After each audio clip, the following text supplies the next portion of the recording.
سنة 2020 كانت سنة تحول كبير قوي في حاجات كتيرة موجودة حوالينا، سنة واكتر كمان قعدنا فيها في بيوتنا مفيش قدامنا وسائل تواصل غير الانترنت. لو لاحظت ففي السنة دي كان الاقبال على الاونلاين شوبينج تاريخي، الناس كلها كانت بتتكلم عن الاوردرات الاونلاين. لو لاحظت برضو في السنة دي خدمة الاونلاين شوبينج والشحن اتطورت جدا، الاوردر اللي كان بياخد 5 ايام عمل مثلا عشان يجيلك بقى ممكن يجيلك تاني يوم عادي جدا. وفي حاجات ما كناش متخيلين ابدا اننا ممكن كنا نشتريها اونلاين في يوم من الايام بقينا بنشتريها عادي جدا، زي الاحذية مثلا، انت كنت لازم تجرب بنفسك في المحل الجزمة قبل ما تشتريها، دلوقتي بتشتريها اونلاين عادي. بس التحول ده جه في صالحنا برضو، يعني في الاول الناس اللي كانت خايفه تبدا مشاريع بيع حاجات مصنوعه يدويا عشان كانت قلقانه من فكره ايجار المحلات وانها معهاش فلوس تبدا بيها، ففكره الاونلاين شوبينج وتسهيلاته شجعت ناس كتير تبدا في مهن يدويه زي صناعه المجوهرات والازياء وغيره، واللي كنا معظم الوقت بنستورد المنتجات بتاعت الصناعات دي من بره، بالرغم اننا شاطرين جدا في الصناعات دي ومن زمان. ده غير تطور التكنولوجي وتسهيل صناعه المحتوى سهلت من فكره الاعلان كمان على المنتج. بالمناسبه فكره الاونلاين شوبينج بدات من قبل 2020، لكن الفكره نفسها كبرت بعد 2020، ومع الوقت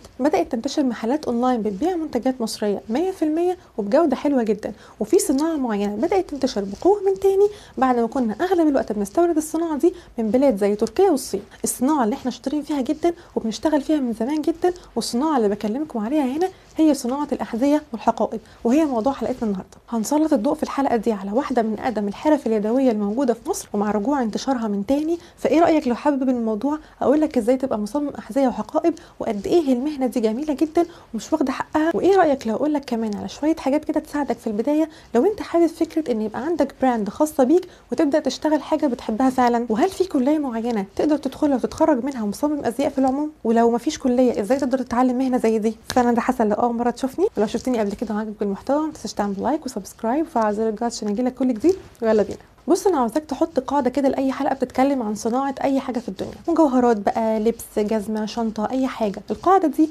ان اول خطوه دايما في صناعه اي حاجه في الدنيا هي الديزاين. انت لازم تنقل الاول الفكره اللي في دماغك دي على ورق او على برنامج رسم. بس لحظه هنا، الاول في حاله صناعه المجوهرات كانت اول خطوه فعلا هي التصميم، وممكن كمان تطبق على الشنط.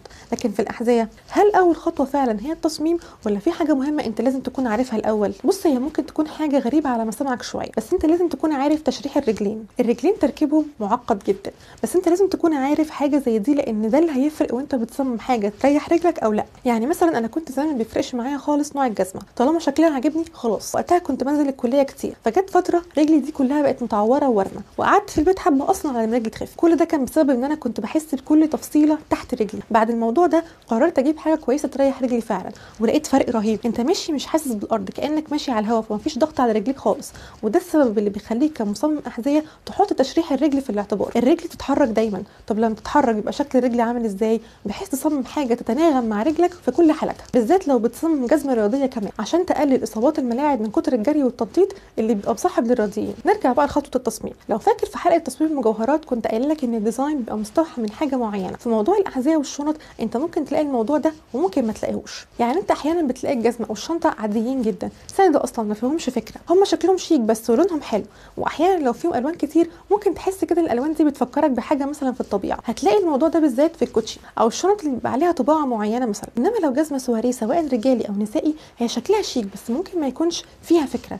الديزاين بسيط وحلاوته في بساطته. وبص على الصوره دي، شايف شكل الريش؟ وبص على الصوره دي مثلا، شايف شكل الريش؟ الديزاين مستوحى من حيوان، تحسها كده بلاك سوان. لكن بص على الجزمه دي، هي شكلها شيك بس وحلو، ما فيهاش فكره ولا الديزاين مستوحى من ايه وكده. بس خلينا ننبه نقطه معينه، في تصميم الاحذيه والحقائب ممكن يكون الماده المستخدمه في صناعتهم مستوحاه من الطبيعه. يعني مش بتشوف جزم وشنط معموله من جلد التعبان برغم من قشعريره الفكره بجد، ولكن اكيد سمعت عن حاجه زي كده قبل كده. بص من الاخر عشان نقفل جزء التصميم ده، الديزاينرز عموما بانواعهم حتى المعماري بالمناسبه بيستوحي التصميم من حاجه حواليه فعلا، وبيطبق اللي بيشوفه على المنتج ايا كان هو ايه بطرق مختلفه زي ما قلت لك في موضوع الاحذيه والحقائب. صناعه اي حاجه في الدنيا مش قائمه عموما على خطوه واحده. يعني في صناعه الاحذيه والحقائب انت ممكن يعجبك شنطه او جزمه عاديين فعلا ما فيهمش فكره وراهم، وده بسبب ان باقي الخطوات اتنفذت مظبوط. وده ينقلنا لمعرفه بقيه خطوات صناعه مهمه زي دي. مش احنا قلنا انك انت بتنقل الفكره اللي في دماغك على ورق او على برنامج رسم؟ لازم تعمل سكتش للفكره اللي في دماغك وتحط على السكتش ده كل التفاصيل. يعني بص، ده انستجرام واحد مصمم احذيه حاطط تفاصيل الماده اللي هتتعمل منها الكوتش في السكتش. فاكر في حلقه صناعه المجوهرات لما قلت لك ان مهم يكون التصميم متناسق؟ يعني انت ممكن ما تستوحيش التصميم من حاجه، لكن الجزمه والشنطه تكون متناسقه كده. لو فيهم الوان فمهم الالوان دي تكون لايقه مع بعض وشكلهم ميبقاش ملعبك كده. ومهم تعرف انت بتصمم انهي نوع، يعني الاحذيه والشنط انواع، اللي بكعب واللي من غير، اللي سواريه، الشنط منها الباك ومنها العاديه وهكذا. وبعد الرسم بقى نيجي للتطبيق. اكيد سمعت عن حاجه اسمها الباترون في تصميم الازياء، اكيد عدت عليك حاجه زي كده في وقت ما. الباترون ده تخيل كده لو انت فردت التيشيرت اللي انت لابسه كده وعملته اجزاء، يعني بص للصوره دي تحس ان الجزمه مفروده قدامك يمين وشمال والقلب اللي تحت. نفس الكلام في الشنطه. طبعا في صناعه الاحذيه في خطوه مهمه قوي لا غنى عنها اسمها الشو لاس، وده يا سيدي عباره عن قالب كده من البلاستيك او الخشب واخد تفاصيل تشريح رجلك. طبعا تقدر تعتبره زي المانيكان كده في تصميم الازياء، هو اللي بيتحط عليه الباترون ده زي اللي موجود في الصوره دي كده، هو ده الشو لاس. كده احنا اخترنا القماش اللي هيتعمل منه الجزمه ورسمناها وعملنا لها الباترون، يبقى كده فاضل بقى خطوه تجميع كل ده مع بعض، ونخيط بقى كل ده مع بعضه علشان يخرج لنا المنتج النهائي. ودي طبعا احلى خطوه عشان بتشوف كل حاجه بتتجمع قدام عينيك. بس بقى نيجي لسؤال مهم، ليه طالما في حاجات ستاندرد بنعمل عليها ليه في احذيه مريحه في اللبس وحاجات لا؟ بص الصناعات دي مش قائمه على تجميع شويه قماش على بعض وخلاص. في نوع قماش ممكن ياكل رجلك ونوع مريح في اللبس.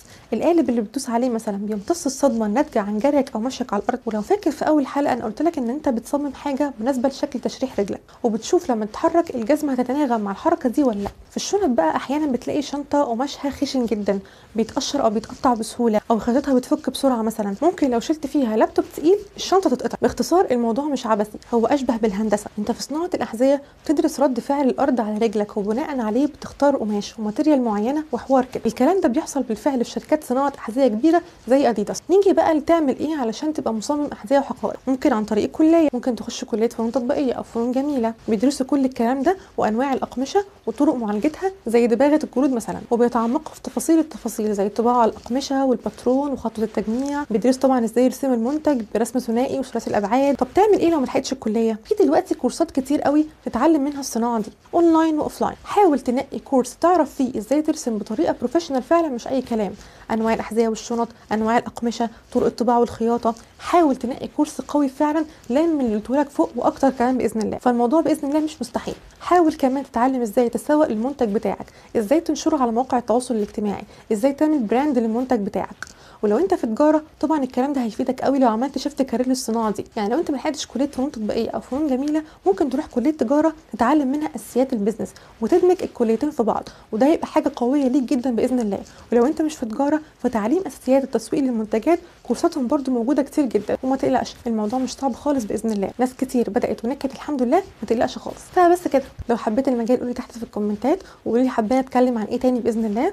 ولو عجبتكم الحلقه ما تنسوش تشيروها وتشيروا القناه مع صحابكم اللي محتارين في المجالات او حابين الصناعات اليدويه بشكل عام. ما تنسوش طبعا لايك للحلقه لو عجبتكم وسبسكرايب عشان ده بيساعد المحتوى ينتشر، وما تنسوش تفعلوا زر الجرس عشان يجيلكم كل جديد. السلام عليكم.